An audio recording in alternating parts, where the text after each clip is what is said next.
What's up, Intellectual Army? Hope you're well. What is your relationship with core fears? Uh, Mine's up and down, very volatile.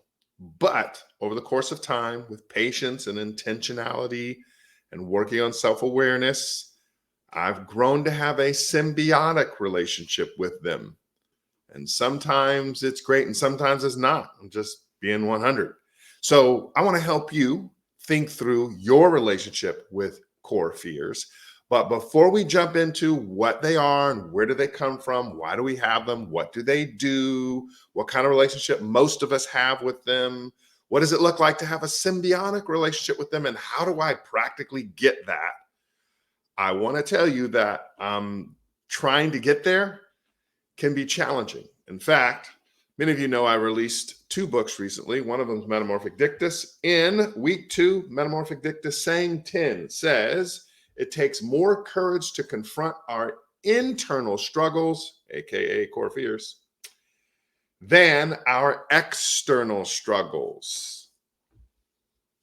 Yeah. What are they? Well, core should give it away, like vital organs, lungs, hearts. It's difficult to live without your vital organs. And when your vital organs are messed up, you're typically messed up. So core fears are going to be core to our being. They're going to be largely in control or influencing all that we do. So we definitely need to know what they are and what they're up to and why they're trying to do what they do. They are often explanations of why we do what we do, why we present ourselves and perceive and process the world the way we do. And they're typically built on one foundation, and that's loss. If we could personify them, they are most concerned about us losing something. Okay. Now, some of you are going to ask, well, where do they come from? Well, a combination of sources. Okay. Predisposition, like the way you were born. Some of us are born and we're just what we used to call scaredy cats. Some of us are not so scared. So it's predisposition. Also, your family of origin, like how you were raised, how you were not raised, right? Also, just your past, your upbringing, the experiences you have, and the circumstances you were in, are in, have been in 3 months ago, a year ago, things that happened that left these indelible marks that either gave birth to core fears or cultivated the ones that are already there. And then there's our choices, which we often leave out. See, our choices are really big factors in our core fears. When I make a bad choice and the consequences come, that either becomes a core fear or serves to validate a core fear. You following me? And so that's like where they come from. So what are they doing?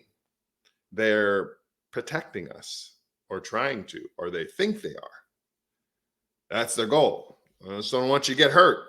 But in the process, you and I both know that sometimes our core fears in their efforts to protect us actually hurt us. So sometimes core fears are hurting us more than helping us, but sometimes core fears are actually helping. Yeah, they serve to motivate people and say, I don't want to be broke. I don't want to be hurt. I don't want to be in this situation and that situation. And therefore, what happens is that people are pushed and pulled by them, right? Well, but how do most people live with their core fears? One, with a lot of ignorance. A lot of people aren't very aware of them. They kind of know they're there. Like most people know they have a heart, but we don't care about it until we need to care about it. Sometimes a good illustration of how I have lived with core fears is like an irritable roommate. You got to live with them, and it is what it is. And sometimes it's like living with a core fear is like with a boogeyman. You know it's there, and you just stay out of the way. You hide, you run, you're always on the run. And sometimes, as I said before, it's kind of like emergency room. You only really deal with them when you need to, when you feel sick, when it's overwhelming, when you have a panic attack, anxiety, and depression, and all these things are so overwhelming. And then you go get a little help, just enough to alleviate so you can get back to normal. So, what kind of relationship should you have with core fears? One like this. Some of you are like, oh, yeah. See those little fishies there? Yep, remoras. That's a symbiotic relationship. You see, the remoras help the shark, and the shark helps the remoras, and they work together. There's a very famous movie that most of us know about called Finding Nemo. Nemo's a clownfish. He lives in these oceanic plants that are poisonous by nature and offer protection. And then Nemo, well, he uses the bathroom and the plants secrete that and it kind of works together. We should have a symbiotic relationship, which is one where two or more entities work together for mutual benefit of one another. We should have that type of relationship like this. And I thought this was a good analogy because for most of us, if we were to put a picture to our core fears, it would be something like a shark, something we're probably afraid of, right? So, what would it look like for us to have that type of symbiotic relationship, right? Where we are working with our core fears, like sharks and remora fish. So, what do I need to have in order to have a symbiotic relationship with my core fears? Well, one is self awareness. You need to know who you are, how you tend to perceive and process and present. And then you kind of need to do a little bit of work to recognize what are your core fears and what are they up to. So we got to have some self awareness. Number two, you need friends because you can't do this by yourself. Woe is the man who tries to do this by himself. And by I mean like you really need real friends who can sit with you and sit in the valleys and work their way with you up the mountains as you journey with this, like real friends who you can trust and love. And then thirdly, you need a little bit of imperviousness. You know what that is? It's like rocks. You ever been to the beach and you've seen rocks, like the big ones, and the waves are just slamming and slamming and slamming and slamming. And the rocks are just like, I'm still here. Bring it. I'm still here.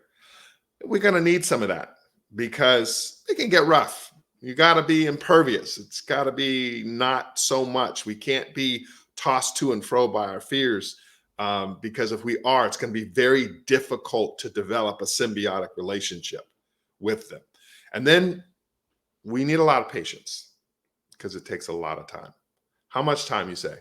More time than you think. And that's coming from somebody who's not very patient.